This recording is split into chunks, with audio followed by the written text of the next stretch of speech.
प्रिय मित्रों, क्या आपने कभी सोचा कि जीवन की सबसे कठिन घड़ियां ही हमें सबसे गहरा ज्ञान देती हैं? आज मैं आपको एक ऐसी कहानी सुनाने जा रहा हूं जो न केवल आपके दिल को छू लेगी, बल्कि आपके जीवन को देखने का नजरिया भी बदल देगी। यह कहानी महज एक कथा नहीं, बल्कि जीवन के गहरे सत्यों का दर्पण है।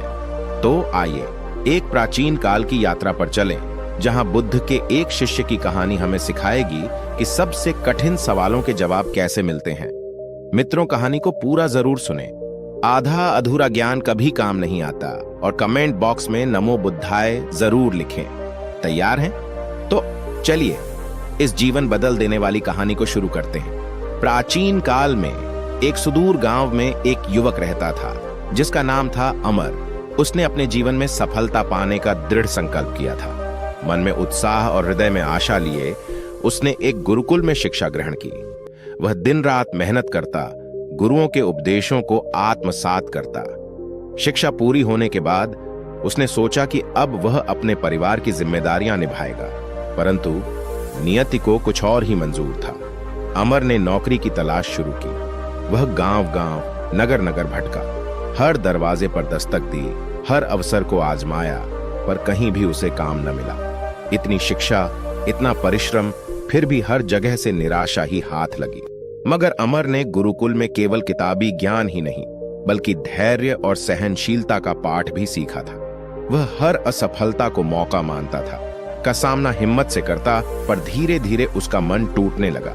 एक दिन थक हार कर वह एक सुनसान रास्ते से गुजर रहा था। तभी उसे दूर एक आश्रम दिखाई दिया। आश्रम के बाहर एक बौद्ध महात्मा अपने शिष्यों को उपदेश दे रहे थे। उनके शब्द शांत और गहरे थे, जैसे कोई नदी धीरे धीरे बह रही हो। शिष्य बड़े ध्यान से सुन रहे थे। अमर रुक गया। उसने सोचा, यहां क्या हो रहा है? शायद मुझे भी कुछ सीखने को मिले। वह चुपके से एक आम के पेड़ के नीचे बैठ गया और महात्मा के उपदेश सुनने लगा। महात्मा कह रहे थे, जब कोई नई शुरुआत होती है तो पहले सब कुछ समाप्त हो जाता है। सृष्टि की रचना से पहले भी सब कुछ शून्य था। जब इंसान मुसीबत के गहरे गर्त में गिर जाता है, जब उसे लगता है कि अब कुछ नहीं हो सकता, तब समझो कि वह क्षण नई शुरुआत का है। जब तुम टूट जाओ, जब कोई तुम्हारा साथ न दे, जब प्यासे को पानी तक न मिले, तब भी हिम्मत मत हारो, क्योंकि यही वह पल है जब कुछ बड़ा और अच्छा होने वाला है। टूटा हुआ लोहा गलकर नया रूप लेता है। बस यही आशा तुम्हें जीवित रखेगी। अमर के मन में जैसे बिजली कौंध गई। उसने महसूस किया कि यह उपदेश उसके लिए ही है। उपदेश समाप्त होने पर शिष्य अपने कक्षों में चले गए। अमर हिम्मत जुटाकर महात्मा के पास गया। गुरुदेव, उसने कहा, मैं आपका उपदेश सुन रहा था। मैं टूट चुका हूं। मैंने शिक्षा ली, पर मुझे कहीं काम नहीं मिला। मैं दर-दर भटक रहा हूं। कृपया मेरा मार्गदर्शन करें। महात्मा ने मुस्कुराते हुए कहा, युवक, आज मैं तुम्हें 7 सूत्र बताऊंगा। इन्हें अपनाओ तो कोई तुम्हें सफलता से नहीं रोक सकता। मेरे कई शिष्य इन सूत्रों से जीवन में ऊंचाइयां छू चुके हैं। पहला सूत्र, अपनी प्रतिभा को पहचानो। महात्मा बोले, सबसे पहले अपने गुणों को जानो। हर इंसान में एक अनोखी प्रतिभा होती है, जैसे इस आम के पेड़ पर चढ़ने की प्रतियोगिता हो। गिलहरी और बंदर तो चढ़ जाएंगे, पर घोड़ा और हाथी नहीं। हर प्राणी की अपनी शक्ति है। तुम भी अपनी शक्ति पहचानो। जो काम तुम्हारे हृदय को आनंद दे वही करो। जो लोग दूसरों की नकल करते हैं वे कभी सफल नहीं होते। अपनी राह बनाओ और उस पर चलो। दूसरा सूत्र, सूर्योदय से पहले जागो। सुबह जल्दी उठो। महात्मा ने कहा, जो सूरज के साथ उठता है उसके पास दिन लंबा होता है। सुबह की शांति में अपने दिन की योजना बनाओ। जो देर तक सोते हैं वे आलस्य के शिकार बनते हैं। जल्दी उठकर अपने लक्ष्यों को स्पष्ट करो और उन्हें पाने की शुरुआत करो।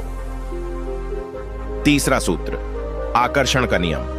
महात्मा ने कहा, जो तुम पाना चाहते हो उसे सुबह शाम मन में चित्रित करो। कल्पना करो कि वह तुम्हारा है।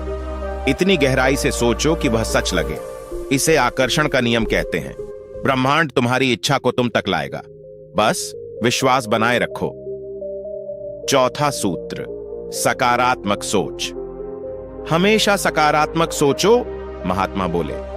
नकारात्मक विचार मन को कमजोर करते हैं। दूसरों के बारे में बुरा मत सोचो, चाहे वे तुम्हारे शत्रु ही क्यों ना हो। अपने काम पर ध्यान दो। जो तुम्हें नीचे खींचते हैं वे स्वयं गिर जाएंगे। सकारात्मक सोच से ही बुद्धि खिलती है। 5वां सूत्र, अपने इरादे गुप्त रखो। अपने लक्ष्य किसी को मत बताओ, महात्मा ने चेताया। जब तक तुम्हारा काम पूरा न हो उसे गुप्त रखो। लोग तुम्हें हतोत्साहित कर सकते हैं। शांति से अपने काम पर लगे रहो और दुनिया को परिणाम दिखाओ। 6वां सूत्र, कड़ी मेहनत और सही दिशा। कड़ी मेहनत ही सफलता की कुंजी है, महात्मा ने कहा। पर मेहनत सही दिशा में हो। जैसे पहाड़ पर चढ़ने के लिए सही रास्ता चुनना पड़ता है।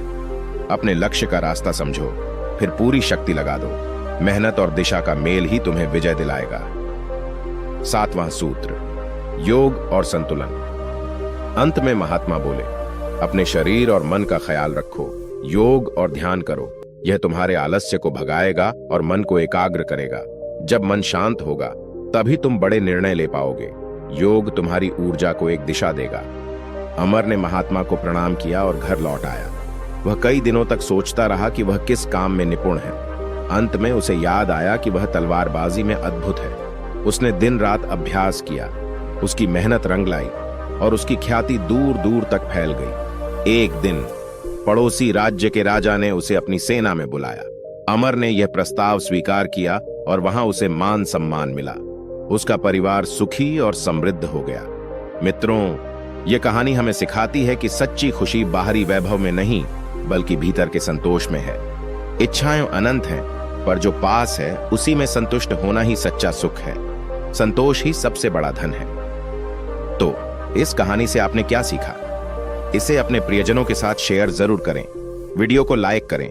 हमारे इस चैनल को सब्सक्राइब जरूर करें और जीवन में इन सूत्रों को अपनाएं। अगली प्रेरक कहानी तक अपना ख्याल रखें।